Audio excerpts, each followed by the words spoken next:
Now, in Nigeria, there are concerns over the closure of the land borders ordered 2 weeks ago by the government. The closure, many say, has exerted unintended consequences on the prices and availability of some food items in the country.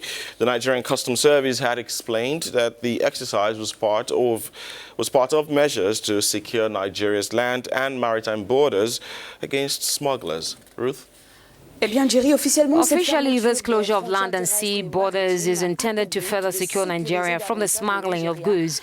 But within ECOWAS, this decision is highly criticized, and analysts say it would have trickling ramifications on its neighbors, especially Benin, which depends heavily on Nigeria. But our correspondent in the north will give us more update on this particular situation.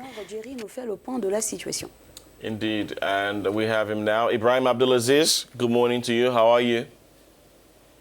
Very good morning, Jerry Bambi, and good morning to you all. Bonjour, ça va? Ça va bien aussi. Merci. I see that you're trying out your French. Yeah, we are picking up. That's good. All right, so in what circumstances those experts made this statement about the impact of the closure of the borders? Really, as you know, in the recent time, that has been the topic of the day. Well, the experts made the warning at different fora, including media interviews and discussions. A Nigerian border closing to the Benin and Niger Republic have remained sealed despite this warning by experts and even economic community of West African state ECOWAS that the shutdown is harming prosperity and will stifle economic growth of the country. The closure prevents the free movement of people, which is a violation of agreements signed by Nigeria. And reacting on this development, ECOWAS, through the Speaker of the Parliament, Mustafa Siselo, had asked the Nigerian government to rescind its decision as it will exacerbate the stagnation of the economy.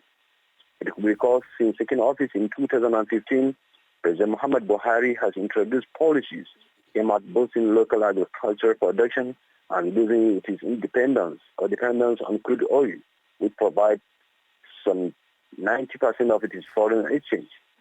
Part of these plans include making Nigeria self-sufficient in rice and other agricultural products, such as palm oil. The local production of rice, which is Nigeria's most popular food staple, increased between 2013 to 2017 to 8.9 million tons. But this still isn't enough to meet the demands of the countries of like 200 million people. This shortfall, coupled with the import controls, have kept the price of rice high and lead to rampant smuggling of rice, mostly originating in Thailand and India, over the border into Nigeria. And that has been the situation.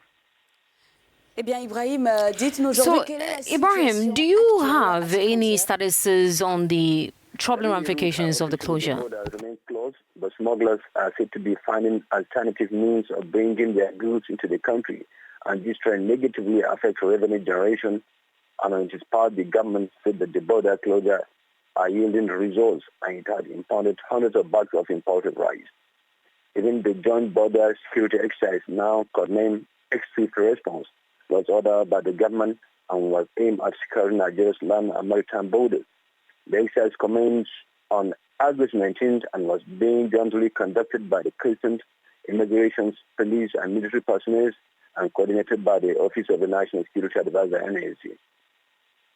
Ibrahim, what is the current situation at the borders now? Well, the situations, even according to the Nigerian Customs Boss, Hamid Ali, said the country's border will remain closed until the country and its neighbors agreed on a existing ECOWAS protocol of movement.